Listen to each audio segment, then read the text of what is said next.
আৰম্ভ কৰি নেকি?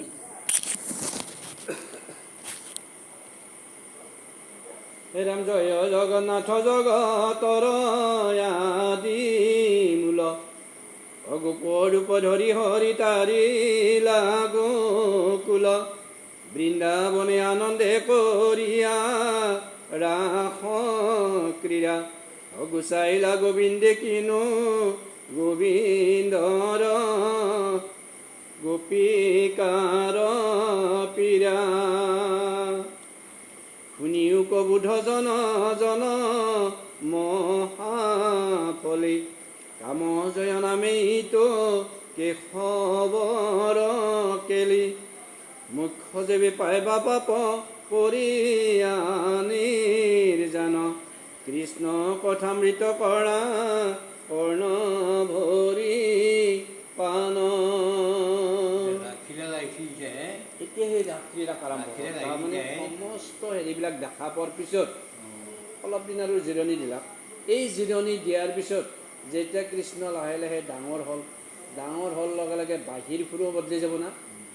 আগে সৰু কৃষ্ণৰ সৰু বাঁহী আছিল, এতিয়া ডাঙৰ কৃষ্ণৰ ডাঙৰ বাঁহী হ'ল আৰু ডাঙৰ বাঁহীৰ সুৰো বেলেগ বেলেগ হৈ গ'ল। গতিকে কৃষ্ণ যেতিয়া এই গকুলৰ পৰা বৃন্দাবনত গৰু চৰিব যায়, এনাই না যে হাতত বাঁহীডাল লৈ বজে বজে যায়ে থাকে, বাঁহীটো লাগবই। এই বৃন্দাবনত গৰু চৰি থাকাতে যেতিয়া কৃষ্ণই বাঁহী বজাই থাকে, সেই বাঁহীৰ সুৰ আহি এই মথুৰাত লাগা যায়। তাৰমানে গোপগোপীবিলাকৰ ঘৰত আহিলে লাগবই, বাঁহীৰ মাতটো বহুত দূৰলৈকে গুচি যায় নহয়। গতিকে সেইকাৰণে এই বাঁহীৰ মাত শুনি পেলাই গোপিনীবিলাকে ৰ'ব পৰা নাই যে ইমান ধুনীয়াকৈ বাঁহী বজাই ইয়াৰ দৰে বাঁহী বজাওঁতা এই এৰিয়াত কোনো নায়েই। ৰাম শুকমুনি বদতি শুনিও পৰীক্ষিত শুনাৰ ৰাস ক্ৰীড়ায়িত কৃষ্ণৰ চৰিত সংসাৰ সাগৰেইকে নৌকা দৃহতৰ গতিয়াত পৰে আওৰ নাহি কেলোকৰ। শুকমুনি এতিয়া পৰীক্ষিত ৰজাৰ আগত কৈ আছে যে শুনা, এইবাৰ আমি যিটো অধ্যায় আৰম্ভ কৰিম সেইটো হৈছে কৃষ্ণৰ ৰাসলীলা।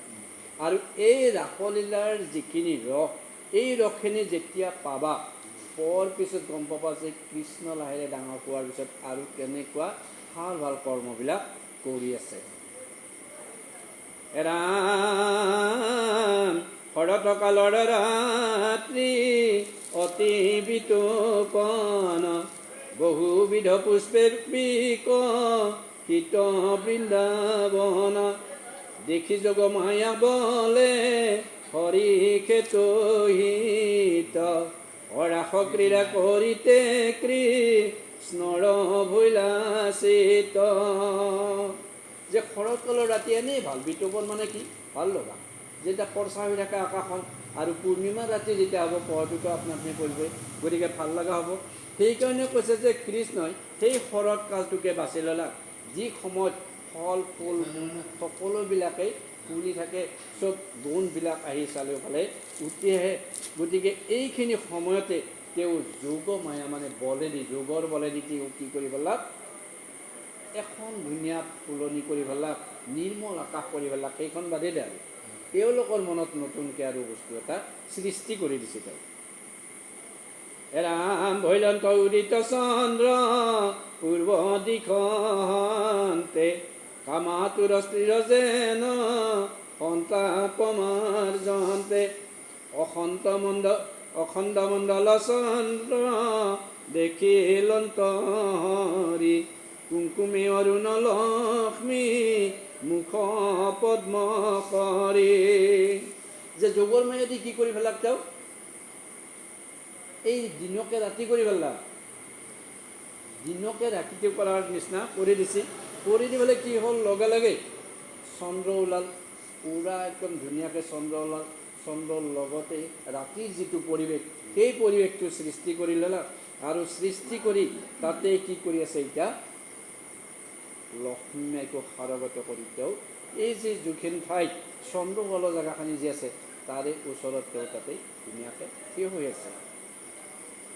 ৰাম বনক দেখিলা চন্দ্ৰ ৰশ্মি ৰঞ্জিত, উচ্চৰ মধুৰ কৰি হৰি গাইলা গীত, কুৰিয়া পঞ্চমনাদ বঢ়াইলা মদন, শুনি কাম বিমোহিত হৈলা গোপী গণ। এই যে লক্ষ্মী মানে কি নিজ ভাৰ্যাৰ লগত তেওঁ একেলগে ক্ৰীড়া কৰি আছে। তাতেই যেতিয়া বাহিৰ সুৰ আৰু বেছিকৈ মাৰি দিলে, দিয়াৰ লগে লগে কি হৈ গ'ল, এই তলত ইফালে যে আছিল গোপিনীবিলাক, এই গোপিনীবিলাকৰ মন বেছি উতলাবলৈ গ'ল যে শৰৎকালৰ ইমান ধুনীয়া ৰাতি কৃষ্ণৰ এই বাহিৰ সুৰত আমি যদি অলপ নাচি নাচি দেখিবলৈ হয়, আমাৰো বহুত ভাল লাগিল হয়। ৰাম চিত্ৰত ধৰিলা কৃষ্ণে এৰি কৰ্ময়ান, মধুৰ মূৰ্তিক মাত্ৰ মনে কৰৈ ধ্যান, কৃষ্ণক দেখিতে উত্ৰা বল হুয়া বৰ, ধনী নিৰীক্ষণে সবে দিলে কলৰ। কৃষ্ণই কৈছে কি, এই যে বাঁহী মাৰি আছিল কৈছিল নহয় যে এওঁলোকক আৰু আনন্দ দিব লাগিব গোপিনীবিলাকক, গতিকে সেই মোহ এটা সোমাই দিলা গোপিনীবিলাকৰ মনত যে চোৱা মই ইয়াতে অকলে আছোঁ, মই ইয়াতে বাঁহী মাৰি আছোঁ, তোমালোকক সমস্ত মোৰ ওচৰলৈকে গুচি আহা। এই মনত এটা ভাৱ সোমাই দিলে কৃষ্ণ যে মই ইয়াতে আছোঁ, তোমালোকে সকলোৱে মোৰ কাষত গেলি গুচি আহা।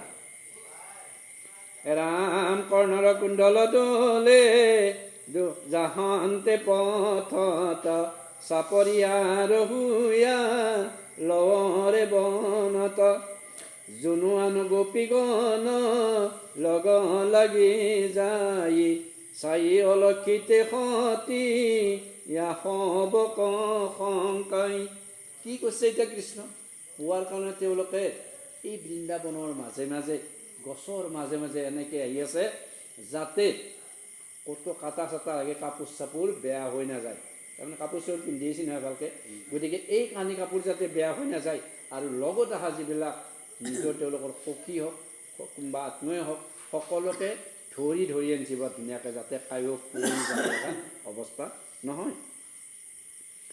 ৰাম আছিলে কত কত গোপী গাই দুই, অকন্দিয়াই আচাৰি যাই বিমোহিত হুই, কতজনী যাই দধি মথন কয়েৰি, আশাতে থাকিলা দুগ্ধ চৰু সৈতে পৰি।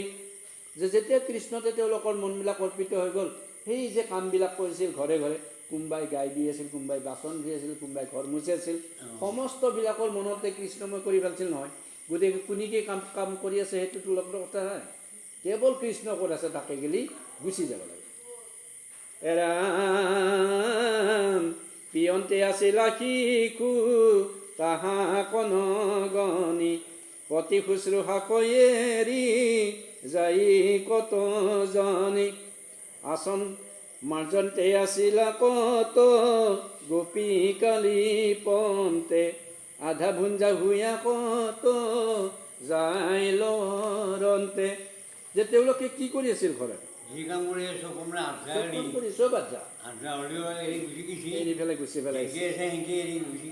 ৰাম কত কুৰখ সৈগাত অখিল অঞ্জন, স্বামীক আনিয়ায়ন কৰি কৈ ব্যঞ্জন, হুয়া বিমোহিত চিত আতি কৃষ্ণ গীতে, দিলে কলৰ পেলাই তলিয়াত হিতে। এই যে হয় গিৰাঘাটক ভাত চাত দিবাৰ সময় হৈছে, যে ভাত চাত দিবাৰ সময় হৈছে, এনেতে কৃষ্ণৰ এই মায়াটো লগাই দিয়াৰ লগে লগে কি হৈ গ'ল, আঞ্জা চাঞ্জা কাষত উলিয়াই দিছে, এই জিংগা খা খাবি, খা যদিও খা, নাখা যদিও নাই, আমি এইখিনি তাতে উলিয়াই থৈ দিলোঁ। এই বুলি কথা সাজি কাচি দাউৰা দাউৰিকৈ চবেই দাউৰি দাউৰি গুচি গ'ল। ৰামেৰৈ মন কৰ্ম ধৰ্ম ভকত সকলে, কৃষ্ণৰ কীৰ্তন শুনি চিতয়ুত্ৰাবলে, নেদেখন্ত পুত্ৰ দ্বাৰা বিষয়ৰ সুখ, সেইমতে ভৈলা গোপী কৃষ্ণ সন্মুখ। তেওঁলোকৰ এনেকুৱা হৈছে গোপিনীবিলাকৰ যাতে যেনেকৈ নহওক কৃষ্ণক আমি দেখা পাওঁ। তেওঁক এইখিনি সময়ত তাৰমানে অলপ 1 মিনিট সময় এৰিবাৰ আৰু ইচ্ছা কৰা নাই যে যেনেকৈ নহওক আমি লাগ পালি হৈ যাওঁ। ৰাম কৃষ্ণে হৰিল অন্ত চিত হেৰাই